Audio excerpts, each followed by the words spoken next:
哎呀，我老公和我女儿昨天顺利入住了厦门的隔离酒店，这个事儿圆满成功。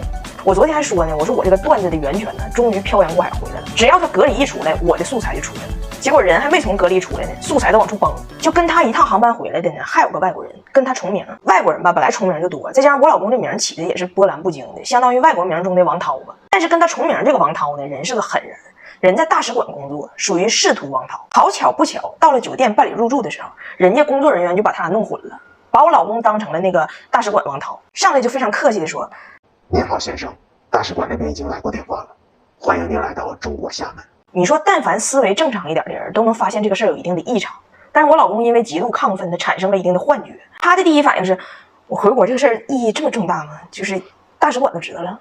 我以为我回来促进的是拿铁认爹，原来我促进的是双边关系。当时就跟人工作人员装上了啊，你告诉大使馆我一切都好，感谢他们的问候，可以适当安排一顿饺子，安排一顿饺子。然后呢，跟我老公重名的这个人，因为他是跟他媳妇儿和孩子一起回来，所以他媳妇儿头一天就给酒店打过电话，说能不能他们一家三口住一起。工作人员不认错人了吗？上来就问我老公说：“好的，先生，那我们这边有收到一个诉求，就是有一位女士要和您同住一个房间，请问是这个情况吗？”我老公一听懵了，张女士啊？工作人员说：“不是，是刘女士啊。”我老公说：“谁的诉求啊？大使馆的。”对方说：“是您的爱人啊，昨天给我们打电话。”我老公说：“我的爱人那么爱我吗？那么爱我吗？”他刚在酒店办理完入住进屋，我以为得多疲惫呢，但他极度兴奋，他太想念中国饺子了，就第一件事一定要点外卖点饺子。我说：“那中国字你能看明白，我给你点吧。”他说：“不用，我最近在用这个汉语教学软件，就我现在能识别很多汉字，我自己都搞定。”等到晚上点的饺子终于到了，他最想念的就饺子，给他急坏了，8盒子刚加造诣，发现有点拔牙，还是我女儿先发现了问题。爸爸，厦门本地人吃饺子都是带椰蓉的吗？怎么掉白渣呢？掉白渣呢？我大胖媳妇给他和孩子点了2份生饺子，然后老公给我打电话老委屈了，为什么不告知消费者他送的是生饺子？为什么不标注？我说这种情况人家肯定标注了。他说没有，我说你看一下你的外卖，人家肯定标注，肯定写了。他当时把外卖截图给我看，你看他写的牛肉大葱，牛的是牛的呀。对，我也没想吃猪的呀。我说人写的是牛肉大葱，生的是生的呀。大胖媳妇到底是凭借着一己之力把我们五一调休制度给搅黄了。关于这个调休制度吧，大胖媳妇一直是非常不理解的。这不马上五一要放假了吗？她本来是万分愉快，突然听说要在你放假的前边和后边把你放的班给补回来，这个事儿她崩溃，无比懊恼，来我们公司问我：“你确定你也要实行这个招别人在背后骂死你这个机制吗？”我说全国都这么调休，那我们肯定也这么调啊。他就疯了，他说：“你看啊，放一个五一，把后边的假期给提前用了。从你的角度来剖析啊，你就这么想的：我选择哪天放，别人就得哪天放。后边的假期，哎，你提前给我，后边就不给你了。”不可商榷。那如果是这样的话，你的同事现在也可以跟你提出要求，我选择今天发我后边所有的工资，你就把今天到我60岁的工资提前给我，后边我也不管你要了，不可商榷。他还来劲了，就继续无限类比啊，给我整的骑虎难下的。他说这还好比昨天不让你吃饭，明天不让你吃饭，今天就使劲吃，往死吃，不吃不行。昨天不许上厕所，明天不许上厕所，今天就使劲拉，往死拉，不拉不行。吃拉，我没有也得拉，吃拉。而且更离谱的是，所有的人，全国的人都今天拉，你上厕所排不上号，你说我换一天拉行不行？不行，憋着。Yeah, but I want the salary from next month. It's all the same, you just take it over. 就拉是。但是他其实很幸运，虽然28号他调休，但是调休那个日期呢赶上他没有课。我说那其实咱大铁姐弟那个账号挺长时间都没发大胖媳妇和拿铁的吃播了，咱就那天把他录了呗。然后大胖媳妇晚上来我们公司蹭饭，我不在，他就问我的同事们：你们说实话，你们对调休到底怎么想？是否和我一样憎恨，只是不敢说？你们说实话。我反正也不在，我同事就实话实说了，说谁喜欢调休啊？哪怕五一不放那么多天都不想调休。大胖媳妇说：那你就交给我，我一定给你们搅黄。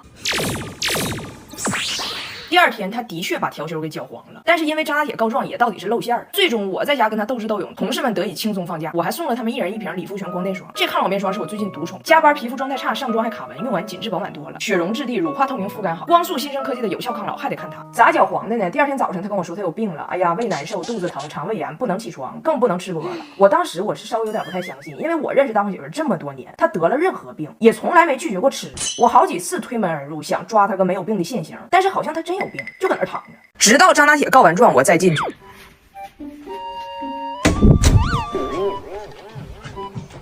I feel a little better, but not great.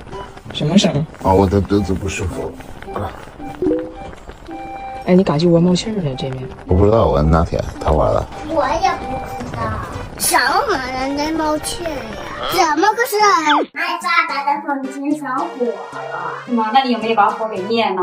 火可香了，完了就香火，香火。当你过节回家，面对那些亲戚们让你闹心的行为，不知如何应对，大胖媳妇教你如何反击，出其不意，以暴制暴，制服他。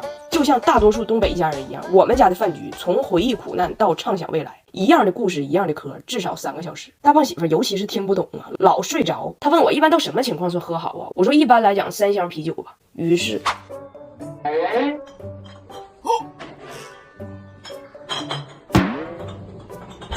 在干嘛？需要帮忙吗？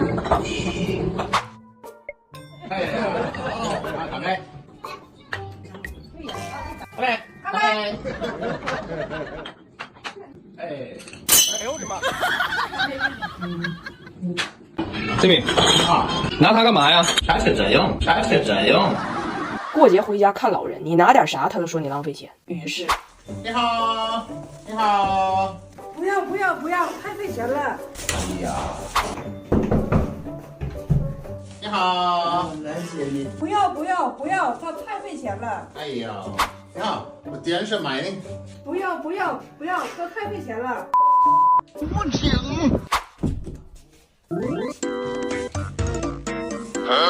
孩子放着我看看。在哪儿啊？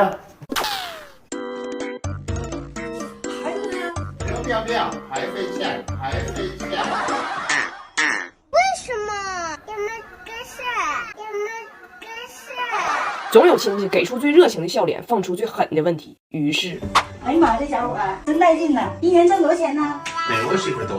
啊，你媳妇挣多少钱呢？哎呀，肯定比你多，啊，总有亲戚见着你就一次又一次评价你的外貌缺陷。于是，你是不是又胖了，肚子又大了？这个头发有啥的？谁说我头发少了？这不都是吗？这可不可？第2天俺俩找我大舅赔罪，我大舅想不开，自己开车去西藏，只能找我舅妈了。舅妈，你别跟他一般见识，你看这是啥？昨天那老吹风机不行了，就把我大舅脑瓜都烫着了。这台康夫 F8高速吹风机能吹出堪比9级高速风，用高速代替高温烘干，还有5亿负离子。旧吹风机早就换了。别省了给头发的。我妈老说大胖媳妇穿的太邋遢，出去上大街上别人笑话。大胖媳妇说大街上的人跟我有什么关系？我妈不同意。次日清晨，我妈说要去菜市场买只小笨鸡儿。